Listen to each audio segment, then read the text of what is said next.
Welcome to Fight News Now Extra. I'm John Pollock. Coming up, Rampage goes on the attack. A former UFC fighter gets shot. And Joe Silva's been busy shaping up UFC 159. All that plus a special guest will join us on our MMA panel. So let's get started.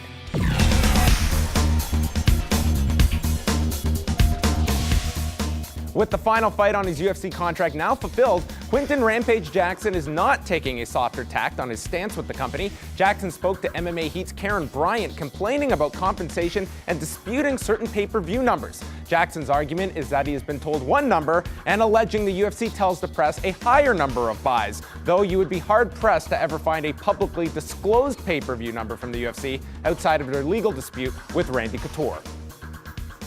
38-year-old former mixed martial artist Asuero Silva is in critical condition after being shot 5 times on Tuesday in Brazil outside of a gym. The shooter has been identified as former training partner Robson Freitas, with charges pending as Silva remains in serious condition. Silva last fought in 2009, and his career included 3 fights inside of the UFC in 2006 and 7.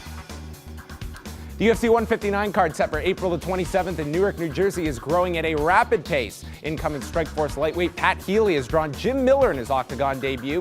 Healy is on a 6-fight win streak, most recently earning a decision over Kurt Hollabaugh on the final Strikeforce card, while Miller most recently got the nod over Joe Lozon at UFC 155 in a last-minute Fight of the Year candidate for 2012. Joe Silva did not stop there when it came to beefing up the UFC 159 main card, as a middleweight bout between Michael the Count Bisping and Alan the Talent Belcher has also been signed for that card. Both fighters are coming off pivotal losses, with Belcher dropping his UFC 155 bout to Yushin Okami, while Bisping was stopped by Vitor Belfort back on January 19th in Sao Paulo, Brazil. John Pollock back with you alongside my usual sparring partners of John Ramsey and Robin Black, and in studio, Director of Media and Fighter Relations for the Maximum Fighting Championship, Scott Zer, who came all the way from Edmonton to Toronto just to hang out with the three of us. So how could we not have you here, part of the desk here, Scott? I could have done better, but this was easy. So well, we are gonna dive into the topics today and get your genius insight here, as well as we chat about a number of different topics. Quinton Rampage Jackson, his last fight with the UFC, now in the back burner, so to speak, already going public about some of his problems he has had with the UFC, complaining about contradictory pay-per-view numbers, even though the UFC technically doesn't release pay-per-view numbers. But it seems that this is a pretty adamant stance that Quinton Jackson is taking. Do we see Quinton Jackson back in the UFC? BJ Penn had those same issues. Tito Ortiz had those same issues. When it comes to business, Quinton Rampage Jackson and the UFC, if they need to, they will get it done.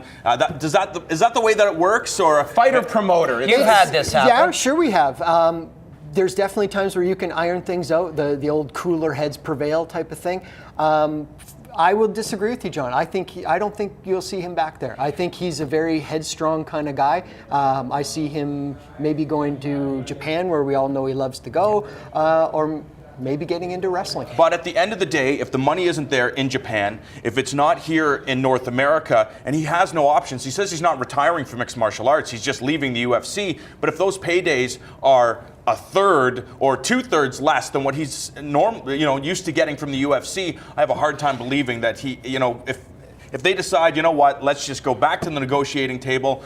This is business. We don't have to talk. We don't have to be friends. You just show up, you fight, you sign the contract. That might happen. Sure, if he's still worth anything. Yeah. This is a guy who, in his last couple performances, looked very mediocre. He doesn't engage the fans. He doesn't engage the media. Even kind of when he does his little howl thing, it's kind of lackadaisical. And if you're not performing well, now you're not really worth that much. And just from a personal standpoint, I don't really get it. Like, why go and set fires to every bridge that you walk across? It doesn't make any sense. Because he can. Yeah. Right now, he's got enough money. He really, if he wanted to call it a day and retire from doing anything, Quinton Jackson could. Because but I agree with, sorry, John, I agree with Robin. I don't think the demand is there anymore. He is not the scary knockout artist that he used to be. I won't pay to see him. How many other people are going to go, yeah, he's getting up there and he's not the same guy. He's had a lot of social issues as well that have turned a lot of people off, and UFC is trying to navigate away from those What things. happens, say he gets picked up by Bellator, for example. We use Bellator as an example. He goes into the tournament, he wins the tournament, meets King Mo in the final, and knocks out King Mo. Is there interest then? Let's say he goes into the Bellator tournament and loses his first fight. Then that's everything. These are a ton of hypotheticals. They're all here. everything. The is biggest of which hypothetical. Quinton Jackson fighting that many times in a given Let's say I'm proximity. 6'5". Yeah. The UFC there coming off a very solid number on Fox this past weekend. I think even more impressive than the Seattle show, because this was a real bit of a risk putting the flyweights in this kind of drawing position, and I think they came through here. We look ahead to their next return to Fox on April the 20th, a very solid show that they're lining up in San Jose, 1 week removed from the Newark, New Jersey show, which again shaping up. Jim Miller, Pat Healy has been added, Phil Davis will be in action against Vinny Magalesh, and it seems that this really is the model of the UFC. All these guys that have been injured, they're coming back right now and really trying to solidify these main cards right now. And Scott, I'm curious, just from your outside perspective, of how the Fox shows, what exposure level that is given the UFC, and how you think they've come off now that we're about a year and change into the deal. I am going to get Twitter responses and I'm going to get emails off this. I don't like the smaller weight classes. The MFC has just added the 135 division. I was pretty adamant against it because I know that a lot of the MMA media, who are great guys, including this panel, love to see the constant action and the frenetic pace of the very small guys, the straw weights and the featherweights and all that. I have yet to see a fight that compels me because it doesn't seem to be that risk of a finish in most of these fights. Frankly, I haven't seen that many of these small guys break an egg, really, when it comes to throwing punches. They're always moving, but what are they doing? And I know that's going to get me some hate mail. You definitely are going to get some hate mail out of that, Scott. It's an interesting perspective, and one thing I'll give you for sure, when we're sitting around, we're watching it, we're talking about how John Dodson's insane movement and Mighty Mouse, the way he's able to come in and out. The average fan, you're right, I don't know that that's the case. I don't know if they really see all that or feel all that. But on the other hand, you can't to give them credit here, Aldo, over 5 million watched that fight. That was the peak fight on Fox. But were they watching for that fight, or were they watching for the Fair enough. Rampage fight? For that quarter hour, for myself, it was over 5 million eyeballs were on that particular So you fight. felt it was Rampage that they were tuning in. Absolutely.